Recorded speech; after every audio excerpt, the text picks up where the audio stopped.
असम में जो मुख्यमंत्री है वो पहले कांग्रेस का था, आज वो बीजेपी का है। ठीक है, महाराष्ट्र में देखिए पहले वो कांग्रेस का था, आज वो बीजेपी का। वही कांग्रेस तो घूम के बीजेपी में आ जाती है, अभी कांग्रेस आ जाएगा घूम के बीजेपी में चला जाएगा। तो बीजेपी है कहाँ? कांग्रेस पहले इनसे पूछो ये जाति धर्म को देख के वोट क्यों देते हैं, और जब तक ये जाति धर्म को वोट देंगे तब तक बीजेपी आएगी आएगी, बुराई नहीं है। लेकिन सारे यादव अखिलेश ठाकुर है तो सारे यादव योगी, ठीक है, मुस्लिम है तो सारे दूसरी तरफ जाते हो। पहले खुद तो ये बनो तो कि आप भारतीय हो, इंडियन हो नहीं, ठीक है। हम जिस कास्ट के उधर जा रहे हैं 100% बीजेपी आएगी, क्योंकि उनके पास आंकड़ा मजबूत, किसानों पे चलाया गाड़ी वही जीत गया, क्योंकि वो ब्राह्मण था, ब्राह्मण के वहाँ पे वोट जीत घूसर थी। उनको जब बीजेपी ने कहा कि अभी डिले कर रहे हैं, हम आपको टिकट नहीं देंगे, तुरंत हमारी अखिलेश यादव आके सामने कह रहे हम टिकट देंगे। कहाँ पर है डेमोक्रेसी, लोकतंत्र कहाँ पर है? हमारे हक की बात कौन नेता था? वरुण गांधी, जो बीजेपी में रह करके भी युवाओं की बात करता था। बीजेपी ने टिकट नहीं दिया, लेकिन किसी ने उसकी तरफ से बोलने नहीं गया। क्यों युवा नहीं बोले? ये भाई साहब अभी हमको यहाँ खड़े होकर कह रहे हैं कि गठबंधन जीतेगी। घंटा गठबंधन, भारत में एक सच्चा लीडर नहीं है। यही रीजन है कि मैं युवा हूँ, ये युवा सब बेरोजगार है। एक सच्चा लीडर नहीं है, चाहे वो मोदी हो, चाहे राहुल हो, चाहे अखिलेश हो, चाहे केजरीवाल, एक सच्चा लीडर नहीं है। ये बात मैं छाती ठोक के कह सकता हूँ कि ये राम का देश, राम भरोसे में। आप किसको चाहते हैं कि सत्ता में? भाई मैं बताऊं, मैं आप सच से, इतनी महंगाई, इतनी बेरोजगारी है, मुझे मेरे घर तक जाने के लिए 1500 का टिकट लगता है। मैं 1500 नहीं खर्च करने वाला, मैं वोट नहीं डालूंगा। और यही रीजन है कि 60% से नीचे जा रहा रेशियो। अगर आप सच में पत्रकार है तो उठाइए बात को कि डेमोक्रेसी है ही नहीं। मैं यूपीएससी का प्रिपरेशन करता हूँ, मैं साथ ही साथ टीचिंग भी करता हूँ, अपने पार्ट टाइम जॉब के लिए कर रहा हूँ। जब तक वो करा रहे हम तो अपने मेहनत। भारत गुलाम, एकदम सिंपल सी बात है। भारत कब आजाद हुआ था आप इतना सिंपल से समझिए, जब एक बुढ़ा आया तो उसने कहा आप हिंदू नहीं हो, मुस्लिम नहीं हो, सिख नहीं हो, ईसाई नहीं हो, ब्राह्मण नहीं, क्षत्रिय नहीं हो, वैसे तब आजादी मिली थी भारत को। अब वही चीज वापस आ गई है। अब कौन करेगा हमारे हक की बात? आप खुद सोचो कौन करेगा? कुछ अमीरों के हाथों में फंसे पड़े। आज अंबानी अडानी है, बीजेपी है, बीजेपी जाए रॉबर्ट वाड्रा आ जाएंगे, ठीक है, वो नहीं आएंगे तो यही हमारे अडानी बने रहेंगे। हमें आज भी अमीर ही गुलाम थे, गुलाम है, गुलाम ही रहेंगे, क्योंकि हमारे पास एजुकेशन नहीं है। एजुकेशन के नाम पे हमें जाति और धर्म की शिक्षा पर जाना चाहिए। एकदम सिंपल सी बात, एकदम सिंपल सी बात है। जिस दिन ये नाकार देंगे कि हम जाति धर्म और पार्टी विशेष पर वोट नहीं करेंगे, उस दिन ये हमारे देश में निर्दलीय का भी ऑप्शन है। प्रत्याशी चुनिए, मोदी मत चुनिए। मोदी देश नहीं चला रहा है, एक आदमी देश नहीं चला रहा। अब जनता बताएगी कि किसका कितना पार। क्या लगता है भैया? देखिए मैं सुल्तानपुर उत्तर प्रदेश से हूँ। मैं इस बात की गारंटी लेता हूँ, यहाँ पे देखिए सब बीजेपी विरोधी हैं, फिर भी मैं इस बात की गारंटी लेता हूँ। बीजेपी समर्थक हैं? नहीं, बिल्कुल नहीं, लेकिन मैं फिर भी इस बात की गारंटी लेता हूँ कि बीजेपी सरकार बना लेगी, अच्छी बहुमत से बना लेगी। क्यों? अभी जैसे भैया ने कहा कि मैं मुस्लिम हूँ और उन्होंने कहा कि मैं गठबंधन इंडिया को दूँ। आप बताइए कि बीजेपी कहाँ है या कांग्रेस कहाँ है? आप देखिए असम है, असम में जो मुख्यमंत्री है वो पहले कांग्रेस का था, आज वो बीजेपी का है। ठीक है, महाराष्ट्र में देखिए पहले वो कांग्रेस का था, आज वो बीजेपी का। वही कांग्रेस तो घूम के बीजेपी में आ जाती है, अभी कांग्रेस आ जाएगा घूम के बीजेपी में चला जाएगा। तो बीजेपी है कहाँ? कांग्रेस है कहाँ? इन मतदाताओं को ये नहीं पता ये है कौन। अभी मैं आपको सिंपल से बता रहा हूँ, जहाँ पे मुस्लिम बहुमत में है वहाँ पर भी बीजेपी जीतेगी। मैं बताता हूँ कैसे जीतेगी, मैं बताता हूँ कैसे जीतेगी। जब वहाँ पे वो एक कट्टर हिंदू को खड़ा करेगा, बसपा से समर्थन करेगा, बसपा एक मुसलमान को टिकट देगी, सपा किसी को भी टिकट दे, तो ये जितने हैं ना ये तुरंत अपने धर्म को देख करके सीधा घूम जाएंगे बसपा की तरफ। अब वहाँ पर भी गठबंधन को हारना है। भाई पहले इनसे पूछो ये जाति धर्म को देख के वोट क्यों देते हैं, और जब तक ये जाति धर्म को वोट देंगे तब तक बीजेपी आएगी आएगी आएगी। बीजेपी कभी इस बात पे नहीं जीतती है कि वो मैं बताता हूँ भैया, मैं उत्तर प्रदेश से हूँ, मेरा आरओ का पेपर आउट हुआ, मेरा पीसीएस का पेपर डिले किया गया, टेट का पेपर सब आउट हुआ, लेकिन आज भी वहाँ की वह इस तरह से एकत्र नहीं है कि 6 महीने के अंदर अपना एग्जाम करा ले। क्यों? क्योंकि कोई पंडित है, कोई मुस्लिम है, कोई ठाकुर है, कोई मैं बताता हूँ क्या अखिलेश में बुराई नहीं है, लेकिन सारे यादव अखिलेश ठाकुर है तो सारे यादव योगी, ठीक है, मुस्लिम है तो सारे दूसरी तरफ जाते हो। पहले खुद तो ये बनो तो कि आप भारतीय हो, इंडियन हो नहीं, ठीक है, हम जिस कास्ट के उधर जा रहे हैं 100% बीजेपी आएगी, क्योंकि उनके पास आंकड़ा मजबूत है, वो जात के बेस पे ही टिकट देते हैं। मैं बताता हूँ लखीमपुर खीरी से जिसने किसानों पे चलाया गाड़ी वही जीत गया, क्योंकि वो ब्राह्मण था, ब्राह्मण के वहाँ पे वोट ज्यादा है। आप खुद से सोचिए ना। अब ये भाई ये कह रहे हैं कि आप इंडिया को देखो, कौन सा राहुल गांधी की गारंटी है कि वो जीतेगा, वो सबको भरेगा? मैं आपको एग्जाम्पल देता हूँ। एक हमारे यहाँ ब्रिजभूषण सिंह, उनको जब बीजेपी ने कहा कि अभी डिले कर रहे हैं, हम आपको टिकट नहीं देंगे, तुरंत हमारी अखिलेश यादव आके सामने कह रहे हम टिकट देंगे। कहाँ पर है डेमोक्रेसी, लोकतंत्र कहाँ पर है? हमारे हक की बात कौन सुनेगा? हमारी हक की बात राहुल करेंगे? आप सोचिए ये केजरीवाल करेंगे। अगर आप नेता थे तो आप क्यों गए दोबारा कांग्रेस से हाथ मिलाने के? आप खड़े होते, जनता आपको चुनती। हाँ, एक नेता था वरुण गांधी जो बीजेपी में रह करके भी युवाओं की बात करता था। बीजेपी ने टिकट नहीं दिया, लेकिन किसी ने उसकी तरफ से बोलने नहीं गया। क्यों युवा नहीं बोले? ये भाई साहब अभी हमको यहाँ खड़े होकर कह रहे हैं कि गठबंधन जीतेगी, घंटा गठबंधन जीतेगी।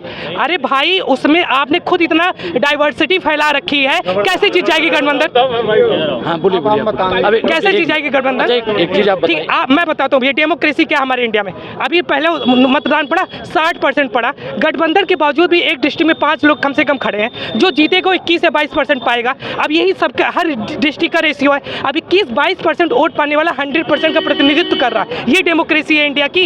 ये सीधा ये कि यहाँ के लोग बिल्कुल अनलिटरेट हैं, बिल्कुल पढ़े लिखे नहीं है। कहने के लिए यूपीएससी की तैयारी करने हुए आए, उससे पूछो तो सबसे पहले बताएंगे कि हम फला जात के फला कास्ट के। अच्छा, राहुल गांधी जी ने जैसे कहा है कि जातीय जनगणना होनी चाहिए, आप इसके सहमत हैं? बिल्कुल होनी चाहिए जातीय गणना, खास करके उत्तर प्रदेश और बिहार में होना चाहिए। क्यों होना चाहिए? क्योंकि यही 2 ऐसे राष्ट्र हैं जिसमें बीपी सिंह की सरकार में जबरदस्ती यादवों को ओबीसी मिलाया गया, और सबसे ज्यादा ओबीसी का फायदा, सबसे ज्यादा पिछड़े का फायदा उठाने वाला जाति यादव है। उन्हें पता होनी चाहिए कि जो जातवादी जनगणना की बात कर रहे हैं, असल में वही सबसे बड़ी जातिवाद है।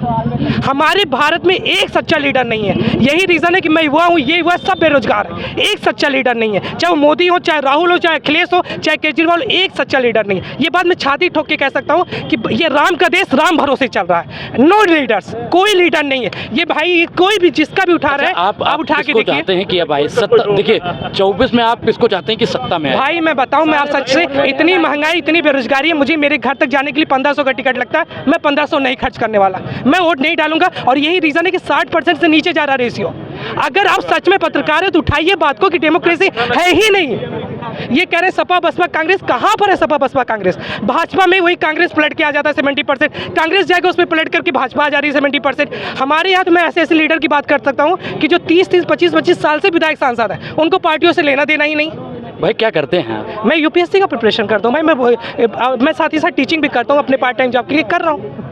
जब तक वो करा रहे, हम तो अपने मेहनत से खाने वाले लोग हैं, ऐसा नहीं। लेकिन भाई ये तभी जीतेंगे।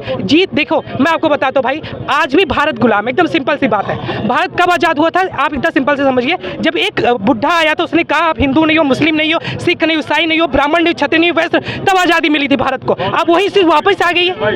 अब कौन करेगा हमारे हक की बात? आप खुद सोचो, कौन करेगा हमारी हक की बात? क्या फिर से गांधी को आना चाहिए? गांधी जैसे किसी को आना चाहिए? मेरे भाई, हम लोग को पढ़ाया जाता है एनसीईआरटी में कि भारत मुगलों का गुलाम था, हिंदू मुस्लिम आपस में नहीं बनती है। भारत अंग्रेजों को गुलाम था। भारत कभी मुगलों का गुलाम नहीं था, कभी अंग्रेजों का गुलाम नहीं था। मुगलों के समय में भी मुगल प्लस अदर राजा भारत में शासन कर रहे थे। ब्रिटिश के समय में भी ब्रिटिश प्लस अलग अदर राजा भारत में शासन कर रहे थे। हम राजतंत्र से आजाद होकर लोकतंत्र में आए थे, और फिर से लोकतंत्र जाकर के हम कैपिटलिज्म यानी कि कुछ अमीरों के हाथों में फंसे पड़े। आज अंबानी अडानी है, बीजेपी है, बीजेपी जाए रॉबर्ट वाड्रा आ जाएंगे, ठीक है, वो नहीं आएंगे तो यही हमारे अडानी बने रहेंगे। हमें आज भी अमीर ही चलाएगा। हम गुलाम थे, गुलाम है, गुलाम ही रहेंगे, क्योंकि हमारे पास एजुकेशन नहीं है। एजुकेशन के नाम पे हमें जाति और धर्म की शिक्षा दी जा रही है, लगातार शिक्षा दी जा रही है, जाति धर्म की लगातार शिक्षा दी जा रही है। और जब तक ये नहीं बदलेगी हमारी शिक्षा, हम ऐसे ही रहेंगे। भाई आप आना 25 साल बाद इंटरव्यू लेना, ये युवा ऐसे ही कहेंगे कि हम बेरोजगार हैं। अगर कांग्रेस अच्छी होती, अगर कांग्रेस मोहब्बत की दुकान खोल रही थी, तो 10 साल में कहां से नफरत की दुकान आ गई? 60 साल में क्या हो रहा था देश में? अच्छा, एक चीज़ और बताइए कि आपको ये कब से लगने लगा कि देश में हिंदू मुसलमान या कास्टिज्म ज़्यादा बढ़ रहा है? ये हमेशा से था मेरे भाई, हमेशा से था। क्यों हमेशा से ऐसा था? आप देखिए, अगर कास्टिज्म नहीं होता, अगर रिलीजन नहीं होता, तो बीजेपी को धर्म के नाम पे ही वोट मिला। क्यों यहाँ से ऐसा हुआ कि अचानक पोलराइजेशन होने लगा और सारे बहरूपिया नेता पलट गए? मुझे शर्म आती है इस बात को कहते हुए कि हमारे देश में मनोज तिवारी जैसे, हमारे देश में वो जो अभी नए कराकस से लड़ने चले हैं, वो भी गायक है। हमारे देश में गोरखपुर के जो सांसद हैं रवि किशन जी, ऐसे लोग सभा जा रहे हैं। अरे उससे सीधा सा पूछ लो भैया, आर्टिकल 21 में कितने पार्ट है, कौन कौन से हमें अधिकार मिले? घंटा बता पाएंगे? आप खुद से सोचो, जो पूरे विश्व का सबसे बड़ा मंदिर है, सांसद मेरे भाई, वहां पर कंगना रनौत जैसी लोग जा रही हैं। आप सोचो, एक सेकंड के लिए मैं कंगना रनौत की एक बात बोलना चाहता हूं। अगर आप हिंदू लड़कियों के लिए, ठीक है, अगर आप हिंदू लड़कियों के लिए आप आगे बढ़ के आ रही, उनका और वो बनना चाह रही हैं, आइडियल बनना चाह रही हैं, तो आप बताइए आपकी पहली मूवी पैसे के लिए किस एक्टर के साथ थी? आप चंद पैसे के लिए मुस्लिम एक्टर के साथ अपने कपड़े खोल देती हैं और आप कहती हैं कि आप हिंदुओं की वो है। महिलाओं के अपमान नहीं कर रहे मेरे भाई। अगर बीजेपी को उतारना ही किसी को ना, एक नेता था, मैं सच में करो, सब वो नहीं पढ़ा लिखा हूँ, समझता हूँ, एक नेता था वरुण गांधी, जो उन्हीं की पार्टी में, उन्हीं संसद में खड़ा होकर के आवाज उठाता था। आज उसका टिकट काट लिया गया, कोई वह साथ में खड़ा होने की तैयार नहीं, कोई वह खड़ा होने की तैयार नहीं है, ठीक है। तो मैं तो साफ साफ इस कंट्री को देख रहा हूँ कि गर्त में जा रहा है, गर्त में जा रहा है, गर्त में जा रहा है, और सिर्फ जाति धर्म, सब बेरोजगार है, कुछ कहने जैसा नहीं है। तो जिसको वोट देना दे दे, मैं तो वोट देने नहीं जाने वाला, वोट नहीं देंगे बिल्कुल। 1500 तो नहीं खर्च करने, 1500 जाने का 1500 3000 तो नहीं खर्च करना, ठीक है, नहीं जाने वाला भाई, पैसे नहीं उतने, क्यों जाऊंगा भाई, इतने पैसे क्यों खर्च करूंगा? आप सिंपल से सोचो, इतने पैसे वो भी इतने घटिया सरकार को वोट देने क्यों जाऊंगा? कोई ज़रूरत है भाई? आप बताओ। मुझे पता है कि ये जितने लोग चिल्ला रहे हैं सब अपने कास्टिज्म पे वोट डालेंगे। मैं कभी कभी बैठता हूँ तो मैं यादव लोग अच्छा, आपका नाम क्या है? मेरा नाम सूरज मिश्रा है। मिश्रा जी? जी। मिश्रा जी है तो साफ है बीजेपी। आप फिर वही बात देखिए, कितनी बड़ी ब्रॉड थिंकिंग की बात क्या है। मिश्रा जी साफ है तो बीजेपी। मैंने आज तक बीजेपी को वोट नहीं किया और ना ही दोबारा करने जा रहा हूँ। मैंने एक नाम उठाया, अगर बड़ूर गादी सुल्तानपुर से रह चुके थे तो मैंने उन्हें दिया था। क्यों दिया था? उसका बीजेपी रीज़न नहीं था, उनके दमदार वक्तव्य, क्योंकि वो युवाओं के लिए लड़ते हैं, कहते हैं, ठीक है, या मेनका गांधी कह सकते हैं आप, उनकी मीडिया और अच्छी है। जब कोई अच्छा लीडर मिलेगा तो हम वोट करने जाएंगे। अपनी भाषा में कैसे कहेंगे कि वो कैसे अपना नेता चुने? किसको? युवा को किस राह पर जाना चाहिए? एकदम सिंपल सी बात, एकदम सिंपल सी बात है। जिस दिन ये नाकार देंगे कि हम जाति धर्म और पार्टी विशेष पर वोट नहीं करेंगे, उस दिन ये हमारे देश में निर्दलीय का भी ऑप्शन है। प्रत्याशी चुनिए, मोदी मत चुनिए। मोदी देश नहीं चला रहा है, एक आदमी देश नहीं चलाता है, ठीक है। आपको कौन चला रहा है देश को? एकदम सिंपल सी, आप लोग आईपीएल चल रहा है इस टाइम पे, एकदम सिंपल सा सोचिए, आईपीएल चल रहा है, मुंबई इंडियंस किसकी टीम है? अंबानी की टीम है। जब मुंबई इंडियंस जीतता है तो हम लोग कहते हैं अंबानी की टीम जीत रही है। ठीक इसी तरह से कैप्टनसी भले ही मोदी जी कर रहे हैं, पर वो पूरी टीम अंबानी की है।